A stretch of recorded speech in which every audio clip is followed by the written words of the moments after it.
Madam, Suman sir ফাইলটা পাঠাইছে।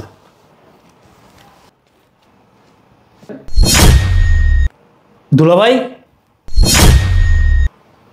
দুলাভাই? ম্যাডাম, যদি কিছু মনে না করেন একটা প্রশ্ন করব। কি প্রশ্ন? ম্যাডাম, আপনার ফোনে আপনার সাথে যে লোকটা, এই লোকটা আপনার কি হয়? ও, ওর কথা বলতেছো? ও তো তোমাদের স্যার, আমার হাজবেন্ড। কি ব্যাপার? কি হইল? তুমি আমার হাজবেন্ডের কথা শুনে এরকম চমকে উঠলে কেন? কি বলেন ম্যাডাম? চমকাবো না মানে? আপনার কথা শুনে তো আমার মাথায় ঠাডা পড়ছে। উনি আপনার হাজব্যান্ড হয় কি করে? উনি তো আমার দুলাভাই, আমার বোন জামাই। কি বললা? হ্যাঁ ম্যাডাম, উনি তো আমার বোন জামাই সৌরভ। তোমার মাথা ঠিক আছে?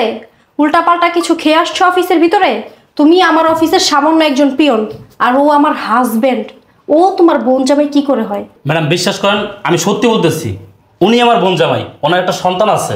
দেখো, তুমি কিন্তু এখন তোমার লিমিট ক্রস করে যাচ্ছ।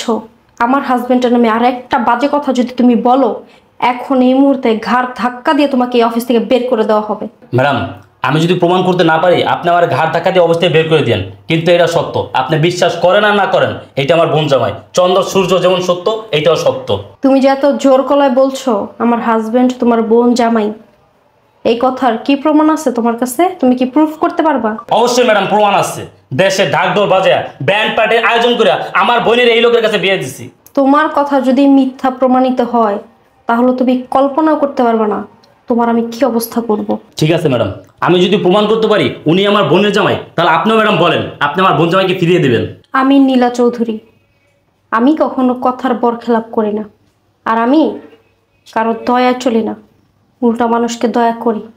আমিও তোমাকে কথা দিতেছি, তুমি যদি প্রমাণ করতে পারো ও তোমার বোনের হাজব্যান্ড, ওই মুহূর্তে আমি আমার হাজব্যান্ডকে তোমাদের হাতে তুলে দিব। এখন তোমার কাছে প্রমাণ কি আছে ওইটা আমাকে দেখাও। ঠিক আছে ম্যাডাম, দেখেন ম্যাডাম।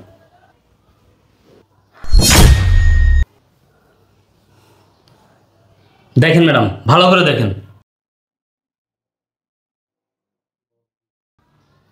দেখছেন ম্যাডাম? এবার প্রমাণ হলো তো?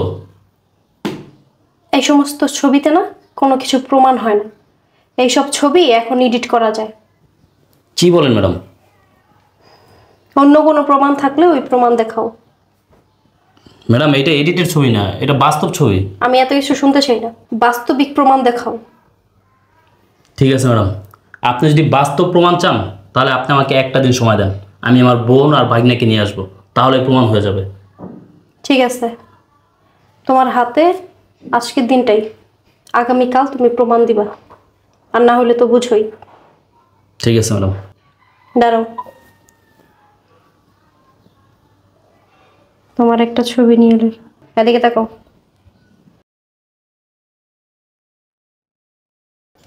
ওকে, এখন যাও। ঠিক আছে ম্যাডাম।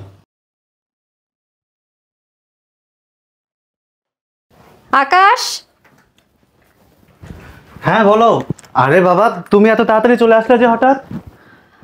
চলে আসছি, আসলে আমার একটু খারাপ লাগতেছে এই কারণে। কি বলছো খারাপ লাগছে মানে? জ্বর আসছে নাকি? ওরকম কিছু না। আচ্ছা ঠিক আছে, তুমি বসো, আমি তোমার জন্য শরবত নিয়ে আসি। তুমি এত অস্থির হয়ে যাও। আচ্ছা, তোমাকে একটা জিনিস দেখাই।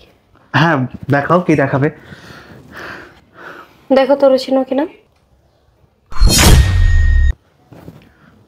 কি ব্যাপার, তুমি চিনো রে? আরে কি বলছো কি তুমি, বলো তো ইনি কে আর কার ছবি তুলে নিয়ে আসছো? আমি কি করে চিনবো? ও আমাদের অফিসের নতুন পিয়ন। পিয়ন? একজন সামান্য পিয়নের ছবি তুলে নিয়ে এসে তুমি আমাকে দেখাচ্ছ? তুমি যে কি করো না। ও আজকে তোমার আর আমার ছবি দেখছে, দেখা বলতেছে যে হয়তো কোথাও দেখছে তোমাকে। তা আমি ভাবলাম হয়তো ও যদি তোমাকে দেখে তাহলে তুমি হয়তো ওকে দেখছো, এই কারণে জিজ্ঞাসা করলাম। আরে বাবা, আমি ওর বসের হাজবেন্ড, আমাকে যখন তখন দেখতেই পারে যে কেউ, তাই বলে যে আমি তাকে চিনবো কি করে হতে পারে? সামান্য পিয়ন টিয়ন এসব আমি চিনতে পারবো না। হ্যাঁ বুঝতে পেরেছি। আচ্ছা শোনো না, আমার না মানে মনে হইতেছে যে আমি অনেক অসুস্থ বোধ করতেছি আর কি। তোমার ট্রিটমেন্ট? তুমি আমার বদলে আগামীকাল অফিসে যাইতে পারবা? কি বলছো কি তুমি?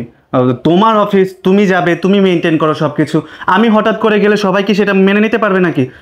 আমি যেতে পারবো না, তো তুমি যেও। আর শোনো, তোমার যেহেতু শরীর খারাপ লাগছে, কোনো সমস্যা নেই, আমি এখনই ডক্টরের কাছে ফোন দিয়ে তোমার যা যা ওষুধ লাগে আমি সব কিছু দিচ্ছি। তারপর আমাকে অফিসে যেতে বলো না তো, তুমি জানোই তো তোমার অফিসে যেতে আমার ভালো লাগে না। কালকে আব্বা, একটা মিটিং আছে, আমার বদলে তুমি অ্যাটেন্ড করো না ওই মিটিংটা। মিটিং? আচ্ছা শোনো, তোমার অফিস, তোমার মিটিং, এগুলো তো তুমি মেনটেন করতে পারে ভালো, আমি তো এগুলো বুঝবো না। আমি কি উল্টাপাল্টা মিটিং করে আসবো, তারপর তোমার প্রবলেম হবে, তখন তো তুমি আমাকে এসেই বলবে না? না না, তোমাকে কিছু করতে হবে না, তুমি শুধু এখানে উপস্থিত থাকবা, যা বলার যা করার সব ম্যানেজারে করবে। ঠিক আছে, যাও না প্লিজ, অনেক তুমি যে important কি meeting। করো না, এই ইম্পর্টেন্ট মিটিংটা যে তুমি আমার দায়িত্বে দিচ্ছ, তারপর যদি হিতে বিপরীত কিছু হয়ে যায়, তখন তো তোমার কোম্পানিরই তো প্রবলেম হয়ে যাবে। কিছু হবে না, আমি তো আছি। তাছাড়া আমি আর কতদিন দেখভাল করব বলো, আমার সব কিছু তো তোমারই। তুমি এখন থেকে যাওয়া শুরু করো, আস্তে আস্তে সব কিছু বুঝে যাবা, তোমার জন্যই ভালো, তাই না? হ্যাঁ, তা অবশ্য তুমি ঠিকই বলেছো, তোমার মানে তো আমার আর আমার মানে তো তোমারই। তবে তোমার অফিসে তো আমার যাওয়া হয় না, আর ওখানকার কাউকে আমি খুব ভালোভাবে চিনিও না, তারা আমাকে চিনে ঠিক আছে। ম্যানেজার আসছে, সবার সাথে তোমার ইন্ট্রোডিউস করাই দিবে, ঠিক আছে? আচ্ছা ঠিক আছে, তুমি যেহেতু এত করে বলছো আর তোমার শরীরও ভালো বলছো না, ঠিক আছে কোনো সমস্যা নেই, আমি তাহলে মিটিংটাতে অ্যাটেন্ড করতে পারি। ঠিক আছে, কোনো সমস্যা নেই। আচ্ছা তুমি বসো, আমি তোমার জন্য শরবত নিয়ে আসি, কেমন? না, আমি রুমে যাবো, আমাকে একটু রুমে নিয়ে চলো। আচ্ছা ঠিক আছে, ওঠো, আসো, চলো।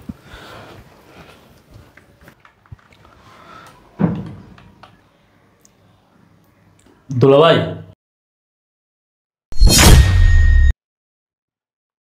দুলা ভাই মানে? তুমি এখানে কি করছো? তার আগে আপনি আমাকে বলেন, আপনি এই অফিসে কি করতেছেন? এই ছোট লোকের বাচ্চা, আমি এই অফিসে কি করছি সেই কৈফিয়ত কি আমি তোকে দেবো? আমি হচ্ছি এই অফিসের মালিক, আমি এখানে থাকবো। তুই এখানে কি করতে এসেছিস? দুলাভাই, আপনার যেমন এই অফিসের মালিক, আমি এই অফিসের পিয়ন। পিয়ন? আই, একটা কথা আমাকে ক্লিয়ার করে বলতো, শহরে এত অফিস থাকতে শেষ পর্যন্ত তুই আমার অফিসে এসে কেন চাকরি নিয়েছিস? ও, বুঝতে পেরেছি, গ্রামে কোনো খাবার দাবার কিছু পাসনি, এখানে এসেছিস কাজ করতে আর আমার সম্পর্ক নষ্ট করতে, তাই না? তুই কি জানিস না এখানে যে অফিসার হিসেবে কাজ করে সে হচ্ছে আমার ওয়াইফ। আমার ওয়াইফ যদি জানতে পারে না তুই আমার পূর্ব পরিচিত, তাহলে আমার কত বড় সর্বনাশ হয়ে যাবে সেটা তুই কোনোভাবেই কল্পনা করতে পারছিস না। শোন, একটা কথা কান খুলে শুনে রাখ, যদি তোর আর আমার সম্পর্কের কথা আমার ওয়াইফ কোনোভাবেই জানতে পারে, আর ওয়াইফ কি বলছি, এই অফিসের কোনো একটা কাকপক্ষীও যদি জানতে পারে না, তোকে আমি এখানে তো রাখবোই না, পুরো শহরের মধ্যে কোথাও চাকরি করতে পারবি না তুই, মনে রাখিস। বাহ দুলাভাই বাহ, নিজের স্ত্রী সন্তানকে গ্রামে রাইখা শহরে এসে একটা কচৌতি মেয়েকে বিয়ে করে আজকে কোম্পানির মালিক দাবি করতেছেন, আর ওইদিকে আপনার স্ত্রী সন্তান গ্রামে না খেয়ে মরতেছে, আর আপনি এখানে বিলাসিতা করতেছেন। এই থাম তো, তোর এসব বক বক শোনার জন্য না আমার এত টাইম নেই, বুঝলি? কি বললি? আমার বউ বাচ্চা গ্রামে পড়ে আছে। এই শোন, ওইসব না আমি অনেক আগেই ভুলে গেছি, বুঝলি? আমি এখানে অনেক ভালো আছি, দেখতে পাচ্ছিস না কত আলিশান জীবনযাপন করছি, আমার পোশাক আশাক দেখেছিস, আমি কত বড় একটা পদের মধ্যে আছি। এই অফিসের যে বস, তোদের যে বস, সে আমার ওয়াইফ, বুঝলি? আমার সাথে যে দাঁড়িয়ে দাঁড়িয়ে এখানে কথা বলতে পারছিস না, এটাই তোর কপাল ভালো। আবার বলছিস কি গ্রামের তোর বোন, তারপরে সে কি বলে বাচ্চা। শোন, এইসব না আমি স্বীকার করি না, ওকে? ওগুলো তো আমি অনেক আগেই ছেড়ে দিয়েছি। আর একটা কথা কান খোলে শুনে রাখ, তোর বোনকে গিয়ে বলিস আমি তাকে ডিভোর্স লেটার পাঠিয়ে দেবো। আর তোরা তো ওই গ্রামের গরিব ছোট লোক, তোরা তো আবার টাকা পয়সা ছাড়া নড়বি না, তোদেরকে যে টাকা পয়সা দেওয়ার আমি সেটা দিয়ে দেবো। ওই যে কত টাকা যেন কাবিন করেছিলাম না, সেই টাকাটা না আমি ডিভোর্স লেটারের সাথেও পাঠিয়ে দেবো, আর এক্সট্রা টাকা লাগলে সেটাও পাঠিয়ে দেবো। তারপরেও মুখটাকে একদম অফ করে রাখবি, তোর সাথে যে আমার সম্পর্ক আছে সেটা যেন কোনোভাবেই আমার ওয়াইফ জানতে না পারে। আমি কোনোভাবেই চাই না আমার কোনো অতীত আমার ওয়াইফ জানতে পারুক, ওকে? দুলাভাই, আপনি কি মানুষ? আপনি নিজের স্বার্থের জন্য নিজের স্ত্রী সন্তান সব কিছু ভুলে গেলেন। স্ত্রী সন্তান? এই শোন, তোকে না আমি বললাম ওরা আমার স্ত্রী সন্তান কিচ্ছু না। আর স্বার্থ কি বলছিস? আমার স্বার্থ সম্পর্কে তোর কোনো ধারণাই নেই। আমি আমার স্বার্থের জন্য ওরকম হাজারটা বউ ছাড়তে পারি, তোর কোনো ধারণাই নেই যে আমার ওয়াইফ ঠিক কতটা বড় লোক, ওর জন্য না আমি সব কিছু করতে পারি। এই ছোট লোকের বাচ্চা, পিওনের বাচ্চা, তোর এত বড় সাহস, তুই আমার গালে হাত দিয়েছিস, তুই আমাকে থাপ্পড় মেরেছিস। হ্যাঁ মারছি, তোর মতো অমানুষের না একটা না আর 10টা থাপ্পড় মারা দরকার।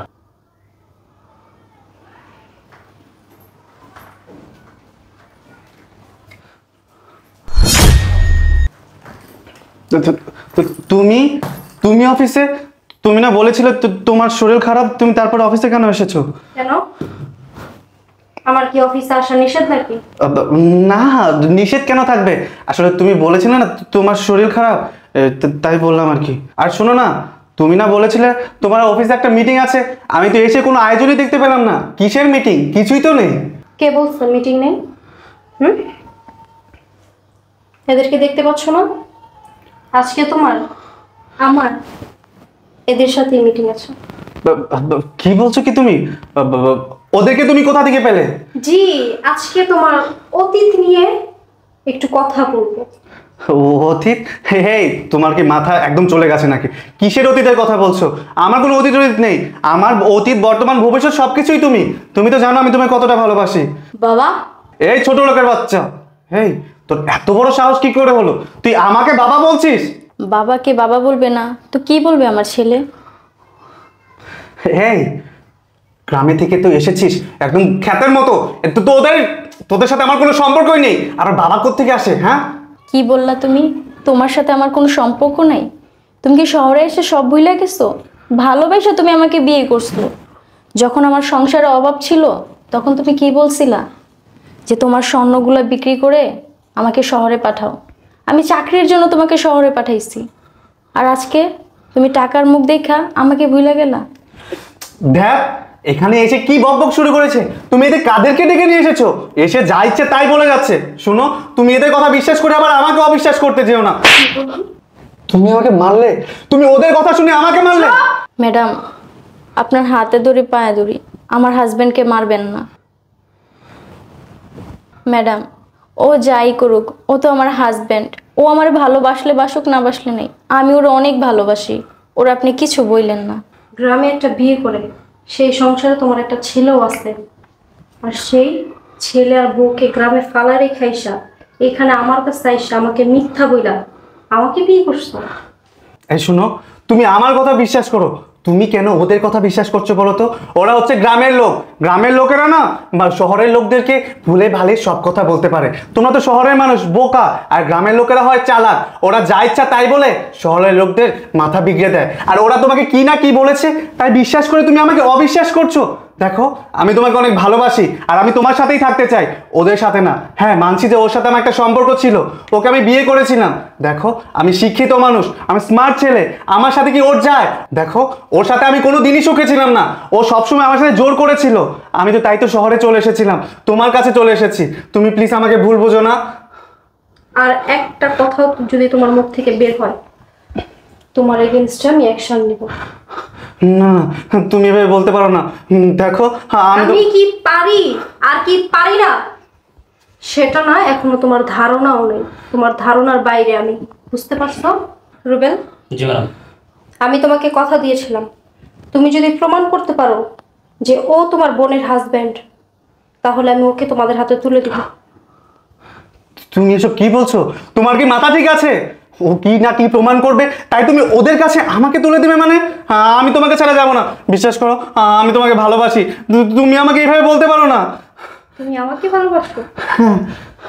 তুমি আমাকে ভালোবাসো না, কখনই বাসোনি।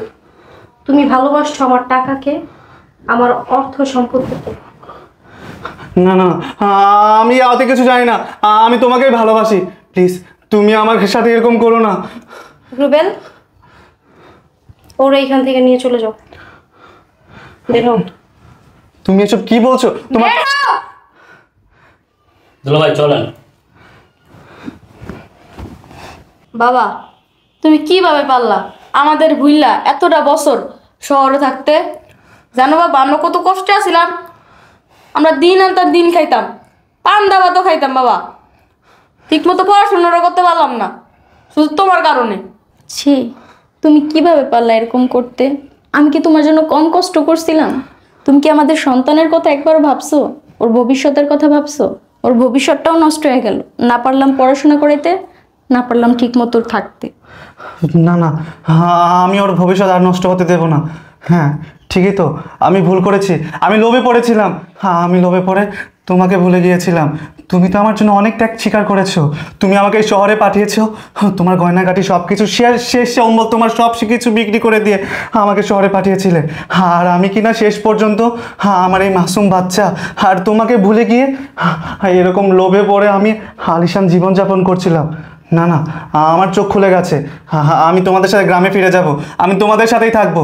আর ওর ভবিষ্যৎ নষ্ট হয়নি, আমি আর ওর ভবিষ্যৎ অনেক সুন্দরভাবে গড়ে তুলবো। আচ্ছা ঠিক আছে, চলো গ্রামে চলো। চলো বাবা। চলো বাবা।